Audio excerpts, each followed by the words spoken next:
யாருக்காக சோகப்படுகிறீர்கள்? எதற்காக நீங்கள் சோகப்படுகிறீர்கள்? எதற்காக விசனப்படுகிறீர்கள் என்றவாறு கேட்ட முனிப்பத்தினுடன் மகாசேனன் பின்னும் வெகு துக்கத்துடன் சொல்லுகின்றான். யாவற்றையும் இழந்தவனான என்னுடைய சோகத்திற்கு காரணம் என்னவென்று ஏன் கேட்கிறீர்கள்? ஒன்று இழந்தாலேயே உலகத்தில் ஒருவன் சோகப்படுவதாக இருக்கும் பட்சத்தில் நான் பறிகொடுத்தது அனைத்தையும் பறிகொடுத்து விட்டேனே, என்னுடைய குடும்பம் மொத்த அனைத்தும் போய்விட்டதே என்றவாறு மகாசேனன் சொன்னபோது முனிபுத்திரன் பரிகாசம் போல பின்னும் சொல்லுகிறார். உமது பந்துக்கள் யாவர்? சரி, இதை விட உன்னுடைய சொந்தங்கள்னா நீ எதை சொல்ல வர அப்படிங்கிறார். அவர்களிடத்தில் எவ்விதம் உனக்கு பந்துத்தன்மை?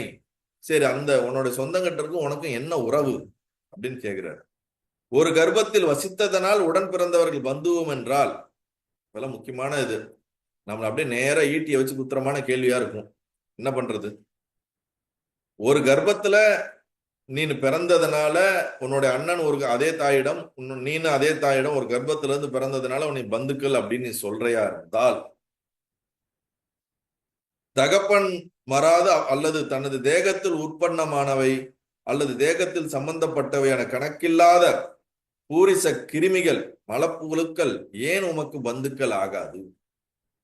தாயின் வயிற்றுல கர்ப்பத்துல இருந்து பிறந்ததுனால அவங்களுடைய அண்ணன் தம்பி ஒரே வயிற்றுல இருந்து சொல்றியே, அதே வயிற்றுல இருந்து தானே எத்தனையோ லட்சக்கணக்கான ஆயிரக்கணக்கான புழுக்களும் கிருமிகளும் மலப்புழுக்களும் உருவாகி வெளியே வந்திருக்கிறது, அழிந்திருக்கிறது. அப்ப அதுவும் உன்னுடைய சொந்தமா, சொந்தம் இல்லையா? அந்த அது மேல ஏன் உனக்கு பந்தம் வரல? அதெல்லாம் இறந்து போகும்போது ஏன் உனக்கு துக்கம் வரல? அதுவும் அதே வயிற்றுல தானே உற்பத்தி ஆயிருக்கு. அதுவும் உனக்கு ரத்த பந்தம் தானே, ரத்த சொந்தம் தானே. எப்படி லாஜிக்கா கேட்டு மடக்கிறாரு பாருங்க. நீ உடம்பா, நீ உடம்பு இல்லையா? நீ தேகமா, தேகம் இல்லையா? உன்னுடைய நீ தேகம்னு சொன்னா, தேகம்ங்கிறது பல விஷயங்கள் சேர்ந்து உருவானதுதான் தேகம். அதுல நீ எங்க இருக்கிற அப்படின்னு கேள்வி கேட்க ஆரம்பிக்கிறார். சங்காதத்தில் ஏக தேசம் நாசம் அடைவதா அல்லது முற்றும் நாசம் அடைவதா நாசம் என்று சொல்வது. இந்த உடம்பு ஒரு நாள் மரணிக்கும் போது அழிந்து விடுகிறது. அது எப்போது ஒரு இடத்துல நடக்குது. அதை நீ நாசம் என்று சொல்லுகிறாயா? ஒவ்வொரு நாளும் நம் உடம்பில் இருக்கக்கூடிய அணுக்களும் கிருமிகளும் அல்லது உள்ள இருக்கக்கூடிய பல விஷயங்களும் மாற்றத்து உட்பட்டு கொண்டே இருக்கின்றது. 5 வருடமோ நேற்று இருந்த உடம்பு இன்னைக்கு இல்ல, அதுல 1000 மாற்றங்கள் நடந்துருச்சு. அப்ப ஒவ்வொரு நாளும் தேகத்திலே அழிந்து புதுவிதமான விஷயங்கள் உற்பத்தி ஆகிக்கொண்டே இருக்கின்றது. அது அணுக்களா இருக்கலாம், கிருமிகளா இருக்கலாம், எது வேணாலும் இருக்கலாம். அப்ப ஒவ்வொரு நாளும் நம் தேகமானது மரித்து மரித்து மீண்டும் பிறக்கின்றது. புதிதாக உள்ளுக்குள்ளே ஒன்று வருகிறது என்றால் அது உற்பத்தி ஆகின்றது, புதிதாக பிறக்கின்றது, புதிதாக வருகின்றது. அப்ப எவ்ரிடே நமது நாசமாய்கொண்டே இருக்கின்றது. அப்ப எதை நீ இறப்புன்னு சொல்ல வர அப்படின்னு கேட்கிறாரு.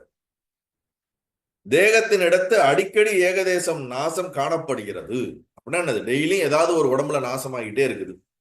மூத்திரம், மலம், ஸ்லேசமம், நகம், கேசம், நம்ம முடி, நம்மளுடைய மூத்திரம், மலம், சளி, இது போன்ற நகங்கள், இது எல்லாம் சதா நாசம் அடைஞ்சிட்டு தானே இருக்குது.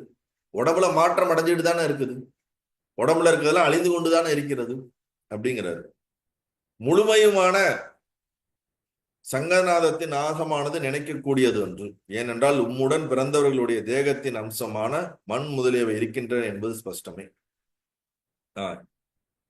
இப்ப இன்னொரு லாஜிக்கு கொண்டு வர என்னன்னா, சரி, உன்னுடைய சொந்தங்கள் பந்தங்கள் எல்லாம் இறந்துட்டாங்கன்னா அவங்க இப்ப என்னவா இருக்கிறாங்க? அவங்களுடைய உடம்பு என்னவா மாறிச்சுன்னு கேட்கிறாரு. பஞ்சபூதத்துல தானே கலந்திருக்க முடியும். ஆகாயமாகவோ, காற்றாகவோ, நீராகவோ, நெருப்பாகவோ, இல்லது இந்த மண் தத்துவமாக தானே மாறி இருக்க முடியும். அந்த உடலை எரித்தாலோ புதைத்தாலோ அப்படித்தானே ஆயிருக்க முடியும். அப்படி பார்த்தா அப்படின்னு கேட்கும் போதுதான் என்ன சொல்றாருன்னா, உம்முடன் பிறந்தவர்களுடைய தேகங்களின் அம்சமான மண் முதலியவை இருக்கின்றன, இப்பவும் இருக்கின்றன என்பது ஸ்பஷ்டமே. உனக்கு கண்ணுக்கு தெரியலையா? நேரடியா பாரு. இப்ப இருக்கிற மண்ணு தான் அப்பயும் இருந்தது. அவங்க மண்ணாக விட்டார்கள் என்றால் இன்றைக்கே அவர்களுடைய பாகமானது மண்ணோடு மண்ணாக இருக்கின்றது, காற்றோடு காற்றாக இருக்கின்றது, பஞ்சபூதமாக இருக்கின்றது. அப்ப எப்படி அழிந்தார்கள் என்று சொல்லுகிறாய் அப்படின்னு அந்த ஆங்கிள் சொல்றாரு. தேகத்தின் அம்சமான மண் அழிந்து விட்டாலும் ஆகாயமானது அழியாது கேவலமாக இருக்கும். நீர் தேகமல்ல, பின் யாதென்று கேட்டால் தேகத்துக்கு நீ இப்படி இருக்கும்போது ஏன் தேகம் அழிந்ததை நினைத்து நீ வருத்தப்படுற? நீ தேகம் கிடையாது, தேகத்திற்குள்ள இருக்கும் தேகி, அதாவது தேகத்தை உரிமையாக இருக்கக்கூடிய நீ ஒரு உணர்வு அப்படின்னு தான் இங்க சொல்றாரு. அதனை நீர் என்னுடைய தேகம் என்று சொல்லுகின்றீர், என்னுடைய வஸ்திரம் என்று போல சொல்லுவதனால் நீர் எவ்விதம் தேகம் ஆவீர். இப்ப இங்க ஒரு கேள்வி கேட்கிறார். என்ன கேள்வினா, இது உன்னுடைய உடம்புன்னு சொல்ற, அதாவது நம்ம எல்லாம் என்ன சொல்றோம், நம்மள என்னுடைய உடம்பு, இது என்னுடைய துணி, என்னுடைய ட்ரெஸ்ன்னு சொல்றோம். அப்ப உன்னால் அது உரிமை கொள்ளப்படுகிறது, உன்னால் அது அனுபவிக்கப்படுகிறது. அப்ப நீ வேறு, உன்னுடைய உடல் வேறு, நீ வேறு, உன்னுடைய இந்த துணிமணிகள் வேறு என்றுதான் நீ அதை கூறுகிறாய். அப்ப நீ அந்த உடலுக்குள் இருக்கக்கூடிய தேகி தானே தவிர நீ தேகமே கிடையாது. தேகத்துக்குள் இருக்கக்கூடிய ஒரு உணர்வு தான். அதனாலதான் இந்த தேகம் இது என்னுடைய உடம்புன்னு சொல்ல வர. எனக்கு முட்டி வலிக்குது அப்படின்னா என்ன அர்த்தம்? நான் முட்டி வலிக்கிறேன்னு நம்ம சொல்றது இல்ல. எனக்கு முட்டி வலிக்குது, எனக்கு வயிறு வலிக்குது, என்னுடைய உடம்புக்கு சரியில்லை, நான் சரியில்லைன்னு சொல்றோமா இல்ல என்னுடைய உடம்புக்கு சரியில்லைன்னு சொல்றோமா? நான் சரியில்லைன்னு சொல்றது இல்ல, என் உடம்புக்கு சரியில்லை. டாக்டர் எனக்கு தலை வலிக்கிறது, என்னுடைய தலை வலிக்கிறது, நான் வலிக்குதுன்னு சொல்லல. அப்ப உடம்பை நாம் பிரித்து பார்க்கின்றோம். அப்ப நீ உடம்பு கிடையாது, அது நல்லா தெளிவா புரிஞ்சுக்கோ அப்படின்னு நீங்க சொல்ல வர்றாரு.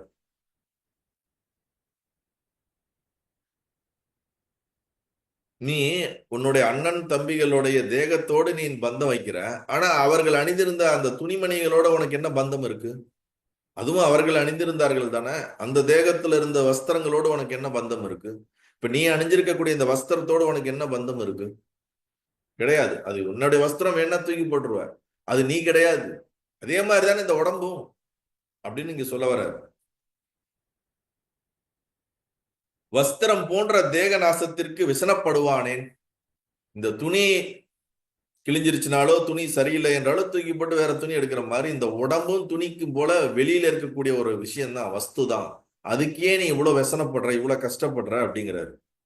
ராஜனே சொல்லும் அப்படிங்கிறாரு. என் சரீரம், என் கண்கள், என் பிராணன், என் மனது என்றவாறு நீர் சொல்லும் பொழுது உமக்கு என்ன சொரூபம்? என்னுடைய உடம்பு, என் கண்ணு, என்னுடைய பிராணன், என்னுடைய மூக்கு, என்னுடைய காதுன்னு ஒவ்வொன்னா நீ சொல்றியே, அப்ப என்னுடையது சொல்லும் போது உன்னுடைய நீயாக இருக்கக்கூடிய உன்னுடைய சொரூபம் என்ன அப்படின்னு இந்த ஞான கேள்வி இங்க வைக்கிறார். உள்ளது.